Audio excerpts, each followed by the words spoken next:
지식이 쑥쑥 부자의 서재. 여러분, 안녕하세요. 부자의 서재입니다. 오늘 여러분께 소개해 드릴 책은 부자의 그릇 도서입니다. 부자의 그릇, 돈을 다루는 능력을 키우는 법. 이즈미 마사토 지음, 김윤수 옮김, 출판사 다산북스. 돈은 그만한 그릇을 가진 사람에게 모인다. 10억 원의 그릇에는 10억 원, 1억 원의 그릇에는 1억 원이 모이게 됩니다. 40만 명이 삶을 기적적으로 변화시킨 교양소설, 나의 그릇을 키우는 5가지 가르침.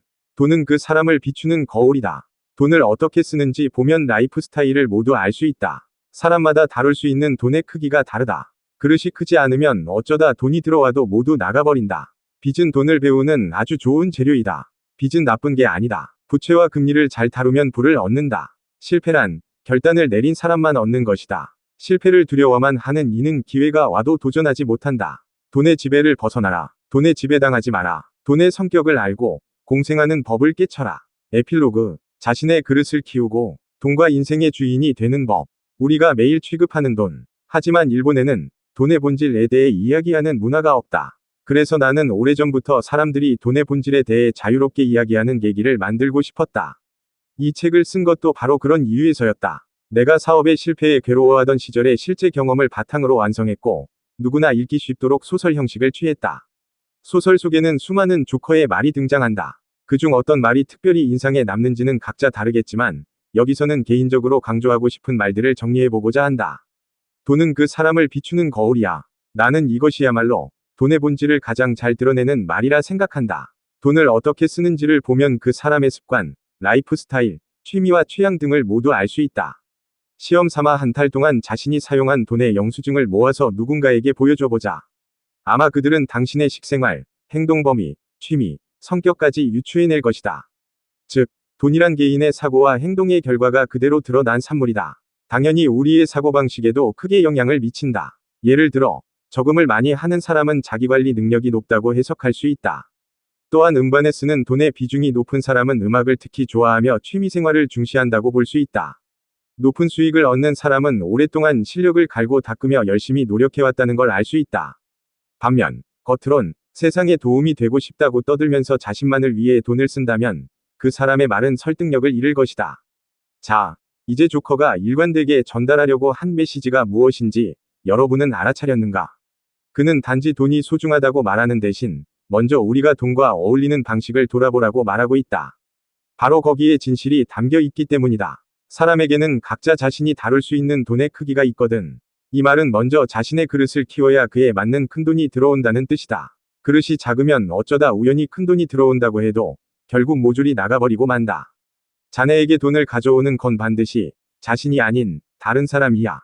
우리의 그릇을 판단하는 건 바로 주변 사람들이다. 즉, 그릇이 준비가 안 된 상태에서는 그 그릇보다 큰 기회가 굴러오지 않는다. 역으로 해석하면 우리가 해결하지 못하는 문제는 우리에게 오지 않는다고도 볼 수 있다. 실패란 결단을 내린 사람만 얻을 수 있는 거니까. 일반적으로 수입이나 돈이 크게 줄어들면 실패했다고 말한다. 하지만 거기에서 얻을 수 있는 경험의 가치는 사실 잃어버린 돈보다 훨씬 크다. 실패를 두려워만 하는 사람들은 대부분 내가 가진 돈을 줄어들게 하고 싶지 않다는 생각에 사로잡혀 있다.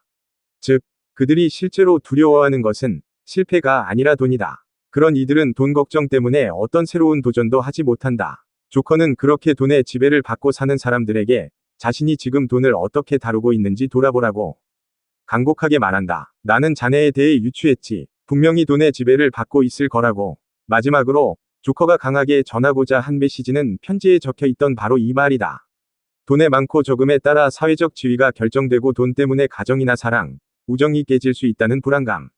돈을 얼마나 가졌는가가 인생의 성패를 좌우한다고 여겨 결국 돈보다 중요한 가치는 전혀 보이지 않게 되는 두려움. 그 모든 것들이 이 한마디에 담겨 있다. 나와 일 중에 뭐가 더 중요해? 라는 물음은 연인 사이에 종종 오간다. 정답은 뭘까? 당연히 사랑과 일, 둘 다 중요하다. 즉, 삶의 질을 높이려면 그중 어느 하나만 선택하는 게 아니라 반드시 두 영역을 모두 향상시켜야 한다. 그러기 위해서는 돈의 본질을 깨달아야 하는데, 그래야 돈에 지배당하지 않고 사이좋게 공생하는 힘을 얻게 된다. 필자는 지금으로부터 13년 전쯤 파이낸셜 아카데미라는 돈과 경제 교육을 위한 학교를 세웠다. 날마다 돈의 본질에 대해 고민하고 수많은 수강생과 이야기를 나누면서 이끌어낸 결론으로 이 글을 마무리하고자 한다.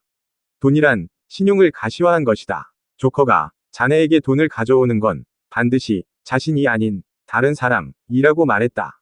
돈은 신용이 있는 사람에게만 전달된다. 그리고 신용이 높으면 그만큼 많은 돈이 기회라는 얼굴로 접근한다. 신용은 지난 행동들의 결과이고 지난 행동은 하루하루 사고해온 결과다. 요컨대 하루하루의 사고가 행동을 만들고 그 행동이 신용을 만들며 그 신용이 결과적으로 돈이라는 형태로 나타나는 것이다. 학교에 가서 공부하고 친구들과 약속을 지키고 직장에서 착실하게 일하는 건 모두 신용을 얻기 위한 행동이다. 그렇게 얻은 신용은 돈이라는 형태로 남고 그 돈은 인생의 선택지를 늘려주는 도구가 된다. 그렇게 삶에서 유용하게 쓸 수 있는 도구가 증가하면 우리는 한층 더 알찬 라이프 스타일을 실현할 수 있다. 누구나 평생 함께 어울리는 돈. 의무교육을 통해서는 쉽게 배우지 못하는 돈에 대한 지식을 올바르게 깨치는 것이 우리 인생을 여유롭게 만들어줄 뿐 아니라 더 나은 인격을 만들어준다. 그렇게 중요한 돈의 교양을 쌓는데 이 책이 조금이나마 도움이 되기를 바란다. 이즈미 마사토. 오늘 준비한 내용은 여기까지입니다. 부자의 서재였습니다.